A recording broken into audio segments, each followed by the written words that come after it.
असम का बरपेटा एक ज़िला है जहां की मुस्लिम आबादी 2011 की जनगणना के अनुसार लगभग 59% थी। आज वो आबादी हालांकि बढ़ चुकी होगी और वहां की ईसाई आबादी भी लगभग 39% के आसपास रही है 2011 की जनगणना के अनुसार। जो वहाँ नास्तिक लोग जो हैं वो भी लगभग 20% के आसपास रहे हैं और कुछ अन्य वहाँ पर समीकरण बैठता है, जातीय समीकरण कह दे या उसे धार्मिक समीकरण, वो भी जो बचे कुछ आबादी है वहाँ पर रहती है। यानी कि एक तरीके से वहाँ पर हिंदू आबादी उस बरपेटा में लगभग शून्य के बराबर है और वो लगातार जो है एक मुस्लिम डोमिनेटेड एरिया रहा है। असम की बरपेटा की कहानी हम आपको लखनऊ के इंदिरा नगर में आकर क्यों सुना रहे हैं, तो उसके पीछे की मुख्य वजह ये है कि जहां मौजूद है ये इंदिरा नगर की झुग्गी झोपड़ियां हैं। आप सबको ही पता है कि किस तरीके से दिल्ली में झुग्गी झोपड़ियों में कई इलीगल तरीके से बांग्लादेशी घुसपैठिए लगातार रहते आए हैं और सदियों से रहते आए हैं। उनके आधार कार्ड बन चुके हैं, राशन कार्ड बन चुका है, खाने पीने की व्यवस्थाएं, नल का पानी की व्यवस्थाएं, हर एक व्यवस्था इस तरीके से हो चुकी है जैसे अब किसी को समझ तक नहीं आएगा कि आखिर वो बाहर के हैं या कहाँ के हैं। असम सरकार आप देख ही रहे हैं कि हेमंत बिस्वा शर्मा जी वहाँ के जो मुख्यमंत्री हैं किस तरीके से ताबड़तोड़ एक्शन ले रहे हैं। लगातार ऐसी जगह है जहाँ पर इलीगल तरीके से घर बनाए गए हैं। हाल ही में 1500 मकानों को ढाया गया है असम के कई ऐसे जिलों में। तस्वीरें साफ हैं। यहाँ हम लोगों से बातचीत करेंगे और जानेंगे कि देखिए यहाँ जो आप ये देख रहे हैं झुग्गी झोपड़ी, यहाँ हम इस बार पड़ताल करने वाले हैं कि इंदिरा नगर में आखिर जो लगातार ही कहा जा रहा है कि यहाँ रहने वाले भी क्या वाकई में भारत के नागरिक हैं, क्योंकि एसआईआर की प्रक्रिया भी शुरू हो चुकी है। क्या नाम हुआ आपका? अमीनुल इस्लाम। अच्छा, तो ये झुग्गी झोपड़ी का सारा किराया मतलब आपको मिलता है? नहीं, ये ज़मीन मालिक है, उनको देना पड़ता है किराया। आपकी क्या भूमिका है इसमें? भूमिका ये है कि मैं मेरे हाथ पे आता, मैं उनको पहुंचा देता हूँ। उनको पहुंचा देते हैं जी। यहाँ जो लोग बसे हुए हैं ये काफ़ी समय हो गया है या मतलब अलग अलग टाइम पीरियड में यहाँ पर आके बसे हुए हैं? बहुत टाइम हो गया है? नहीं, ये जब हम मतलब जहाँ रह रहे हैं तो एक ही साथ रह रहे हैं। अगर कहीं पे कहीं ज़मीन को कुछ काम से खाली करना पड़ता है तो दूसरी जगह हम किराए पे। जैसे वहाँ पर अब एक ज़मीन खाली हो रही है, आगे हम देख रहे हैं कुछ लोग कह रहे हैं कि बिल्डिंग बन रही है, कुछ लोग कह रहे हैं कि दो भाइयों में बंटवारे का कुछ चल रहा है। जी, वहाँ पे बंटवारा का शायद कुछ चल रहा है तो उनका खाली करवा रहा है। तो वो लोग कहाँ जाएंगे? वो अभी कहीं दूसरी जगह ज़मीन किराए पे लेंगे, वहीं पे रहेंगे। जिनकी सरकारी ज़मीन होती है ना, फिर किराए पे किसको? प्राइवेट ज़मीन है सब। ये प्राइवेट ज़मीन पर बसाए गए हैं, जो उसका मालिक है उसको जाता है किराया। जी। कितना किराया होता है एक झुग्गी का? ये देखिए झुग्गी की मतलब वही 300-400 रुपया महीने का वो लेता है, उसी हिसाब से। आप कहाँ से हैं प्रॉपर? हम असम से हैं। असम से? असम में कहाँ से? असम बरपेटा डिस्ट्रिक्ट। और यहाँ सारे बरपेटा से ही है? ज़्यादातर लोग बरपेटा मतलब उस बरपेटा थोड़ा बड़ा डिस्ट्रिक्ट है तो उसमें एरिया वाई में बहुत सारे लोग होते हैं। बाकी है नलवारी के हैं, बंगाईगांव के हैं, धुपरी के हैं। यहाँ एसआईआर फॉर्म भी, उत्तर प्रदेश में एसआईआर फॉर्म भी चल रहा है, असम में भी ये प्रक्रिया चल रही है एसआईआर की। तो वोटिंग कार्ड जो है यहाँ का है असम का है? हमारा असम का है। असम का है जी। तो फॉर्म वगैरह भर दिए हैं एसआईआर के? जी फॉर्म हाँ भर गया फॉर्म असम के। असम फॉर्म भरे हैं हम लोग। कब फॉर्म भरे गए? फॉर्म भरे गए 8-9 दिन हो गए हमारा फॉर्म भरा गया। लोग जो यहाँ पर हैं वो कैसे अपना फॉर्म भरे? फॉर्म देखिए असल में फॉर्म वहाँ पे एसआईआर का जो फॉर्म प्रक्रिया है वहाँ पे तो BLO भर रहा है। तो घर पे हमारी बुज़ुर्ग हैं, हमारे अब्बा रहते हैं वहीं पे गांव में, तो अब्बा मेरा नाम वगैरह डलवा दिया। जब वो हियरिंग या कुछ उस टाइप का चेकिंग आएगा तो हम लोग वहाँ पहुँच जाया करेंगे, जैसे बोट में पहुँचते, बोट डाल के फिर आते हैं। यहाँ काम क्या चलता है, मतलब ये तमाम जो काम यहाँ हो रहा है, क्योंकि ये तो काफ़ी समय से बसे हुए झुग्गियाँ। हाँ, ये काम देखिए यहाँ पे होता ये है कि जैसे लोगों की घरों पे सफाई वगैरह हो गया, रोड पे सफाई वगैरह हो गया, ये सब चीज़ें जो होती है। नगर निगम में भी है क्या लोग? हाँ, हम खुद नगर निगम में हैं। आप खुद नगर निगम में? जी। आपका कब हुआ ये भर्ती? मैं ज्योति कंपनी एक स्टार्ट हुआ था लखनऊ में बहुत 8-9 साल पहले, तब से मैं उसी कंपनी के थ्रू, जो कंपनी बदले गए तो उसी कंपनी में आज की डेट पे LSA पे है।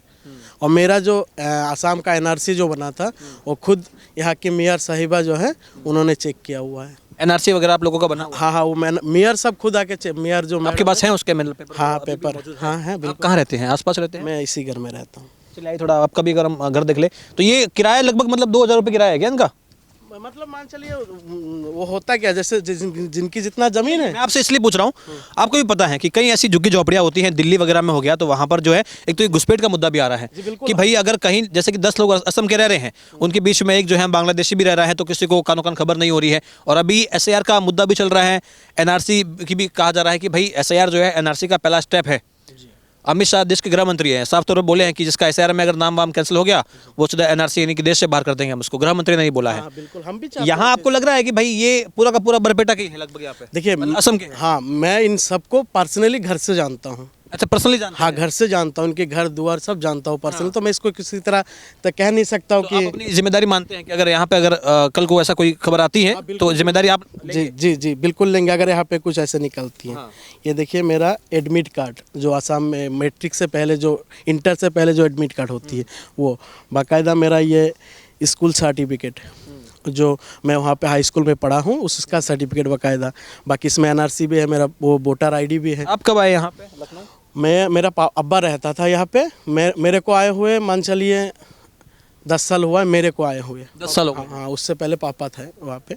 मैं यहाँ पे आया था जब नगर निगम एक कंपनी थी ज्योति, जो जिनकी नगर निगम अभी ये कहा जा रहा है कि असम में भी हेमंत बिस्वा शर्मा की सरकार है, लगातार एक्शन हो रहा है इलीगल माइग्रेंट्स का, वहाँ पर जो है एकदम जांच पड़ताल हो रही है। कई ऐसे इलीगल घर हैं जिनको अभी 1500 करोड़ ढा दिए गए हैं। कल परसों में भी हुआ है असम में।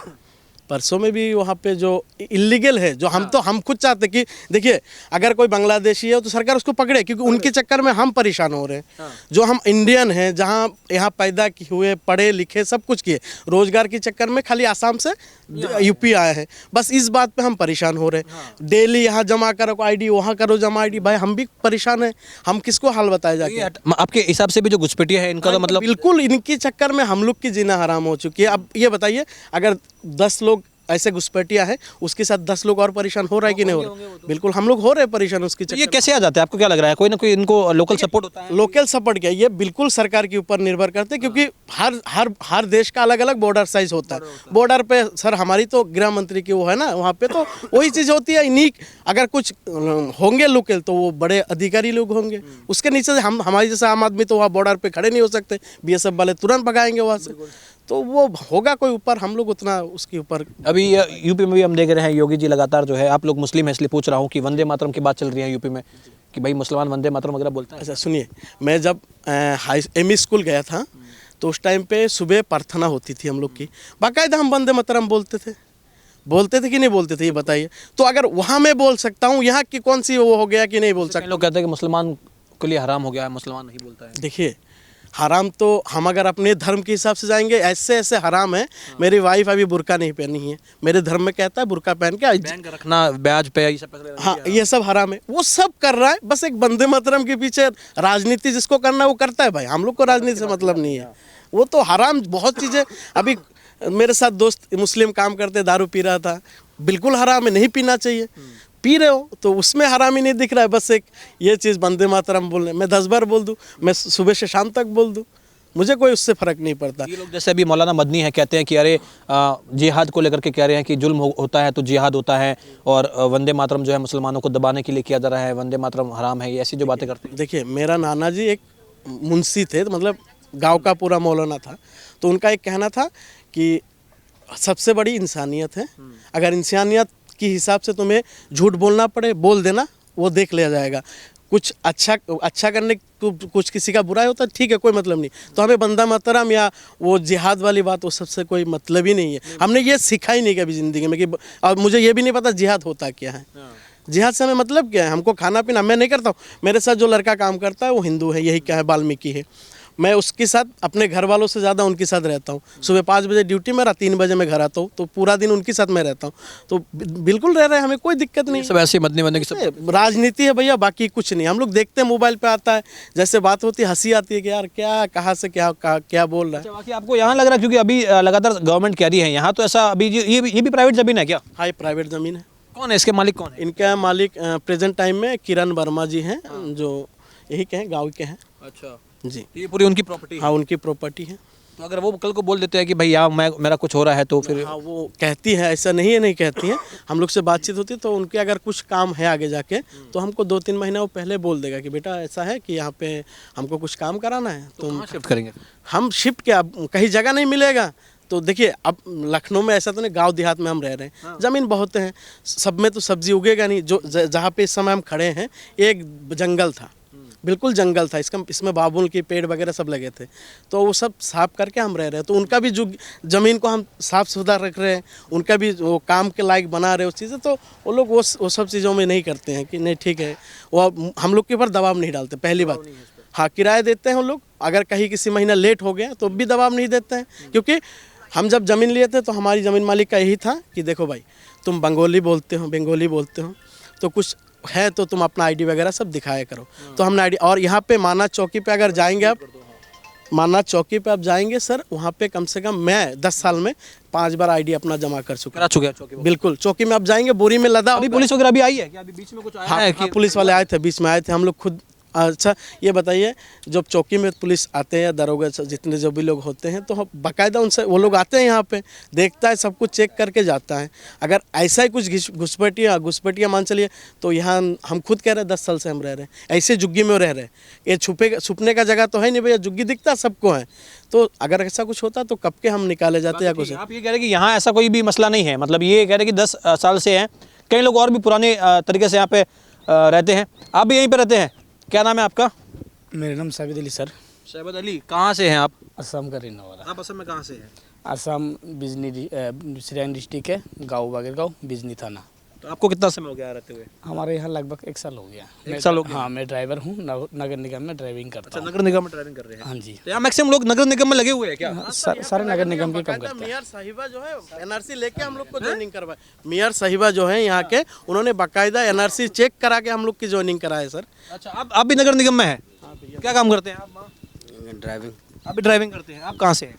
हम भी आसाम से हैं। असम में कहाँ से? असम नलबारी डिस्ट्रिक्ट। अच्छा, तो आप मतलब मैक्सिमम लोग जो यहाँ पे काम कर रहे हैं, जो मतलब युवा है, वो खास तौर पे नगर निगम में है और काफ़ी समय से हैं आप लोग। बाकी ये झुग्गी झोपड़ियाँ वगैरह, यहाँ से कोई शिफ्ट भी हो रहा है क्या, ये झुग्गी झोपड़ी वगैरह? हाँ, तो टूट जाते हैं तो बनाना पड़ता है। तो मैक्सिमम ये बाकी जो काम होता है, ये कूड़ा बिनना और ये भी सब यहाँ पर होता है, रिसाइकिल का जो काम होता है, प्लास्टिक की बोतलें। हाँ, जैसे रिसाइकिल में आप देख रहे हैं, ये प्लास्टिक है भैया, दिखा सकते हैं। तो ये सब चीज़ें हम बीन के लाते हैं। ठीक, ये भी एक अच्छा काम ही कर रहे हैं, क्योंकि ये प्लास्टिक है, कभी खराब नहीं होगी सर। ये खेती बाड़ी जो भी ज़मीन खराब करेगी, ये हम लाते बाकायदा, उसको बोरी में भर के कंपनी भिजवाते, तो लोग अपना जो भी करना आता है प्लास्टिक साथ करता है। तो ये भी तो हम एक सही काम करते हैं। कल मैं एक वीडियो देख रहा था जिसमें कहा जा रहा था कि पढ़े लिखे जो हैं, जो साफ सफाई करना चाहिए, वो गंदगी फैला रहे, जो मूर्ख है वो साफ सफाई। ये बात सही है कि भाई उल्टा हो रहा है, जो अनपढ़ है वो अगर कचरा फैलाए तो समझ में आता है, और पढ़ा लिखा उसको उठाए तो समझ में आता है। यहाँ बोले उल्टा हो रहा है, मियार साहिबा को पढ़ा लिखा फेंक रहा है। और मियार साहिब को हमारा एक रिक्वेस्ट है कि हम असम के प्रॉपर हैं, हम वहाँ पे जन्म लिए, वहाँ पे पढ़ाई किए। अब चलिए असम में कुछ बाढ़ का समस्या, कुछ समस्या के लिए हम यहाँ काम करने आए। वहाँ पे कोई बड़े इंडस्ट्री नहीं है, कुछ नहीं है उस तरह का जो हम लेबर मजदूरी कर सके, तो यहाँ कर रहे। तो उनसे एक ही निवेदन है हम लोग की कि वो बढ़िया से बढ़िया जांच करें, जो असम के हैं, जो उनके बेटे है, उनको रखे यहाँ पे। और जो घुसपैठियों का आपको डाउट हो रहा है, हाँ, भागा। और इसके लिए आप लोग खुद ही चाहते हो? हम खुद चाहते हैं घुसपैठ को, हाँ, हम चाहते हैं घुसपैठ को निकाला जाए, ताकि हमें भी इज्जत मिले। उनके चक्कर में हमारा भी ऐसा होते हैं, जो हमें भी डाउट कर लेते हैं, शक कर लेते हैं, जो बांग्लादेशी। हम लोग खास प्रॉपर पूर्वपुरुष से हम इंडियन ही हैं। अभी यूपी में भी चल रहा है वंदे मातरम, और ये सब की वंदे मातरम बोलना पड़ेगा स्कूलों वगैरह। आपके बच्चे वगैरह पढ़ते हैं आस? क्यों नहीं भाई, हम पढ़ते समय कह रहा था, जनगण मन पढ़ते था, क्यों नहीं कहेंगे? हाँ, क्यों अपना भारतीय संगीत हम क्यों नहीं गाएंगे? कोई आपत्ति नहीं हमें। बड़े बड़े नेता कह रहे हैं मुस्लिमों के, भाई मदनी वगैरह की नहीं बोलना है। बड़े बड़े नेता जो भी, मुर्दा कौमें बोलती है, बाकी हम नहीं बोलेंगे। देखो हम अनपढ़ हैं तो वो बोलेगा, लेकिन हमारा जो है, हम वो किसी को नहीं बोलते जे क्या हिंदू मुर्दाबाद है, क्या मुस्लिम मुर्दाबाद है। जिसको चलता है वो उसको कहने। अरे वो तो देखे, हिंदू के लिए भी वंदे मातरम ना किसी गीता में लिखा हुआ है, ना कुरान में लिखा हुआ है। वंदे मातरम तो भाई राष्ट्रगीत है, ये तो ना हिंदुओं के किसी धर्म ग्रंथ में लिखा नहीं हुआ है। हमको पढ़ाता था ये, जो ये हमारा वंदे मातरम, ये तो हमको सिखाया स्कूल में, शिक्षक ने सिखाया। और ऐसा भी है जो हिंदू मुस्लिम हम भाई भाई है, तो इसमें क्या है, कौन मुर्दाबाद है, कौन, ये हमारा इसमें नहीं है। तो ये सब मदनी वगैरह कहते हैं कि मुर्दा कौमें बोलती हैं। तो उस लोग को ही कहने दीजिए ना, हम तो हमारा बीच में तो जो चल रहे हैं उसको चलने दीजिए। ये इंदिरा नगर की ये तमाम जो झुग्गियाँ हैं, और यहाँ लगातार लोग कह रहे हैं कि असम के मूल निवासी हैं, और रोज़गार के चक्कर में, काम के चक्कर में उनके पिताजी या तमाम जो अभी भी युवा वर्ग है वो वहाँ बाढ़ से तमाम अगर ग्रसित है। ऐसी स्थिति जो वहाँ की भौगोलिक स्थिति है, उसके कारण कह रहे हैं कि हम लखनऊ में आ गए हैं, इंदिरा नगर में आ गए हैं।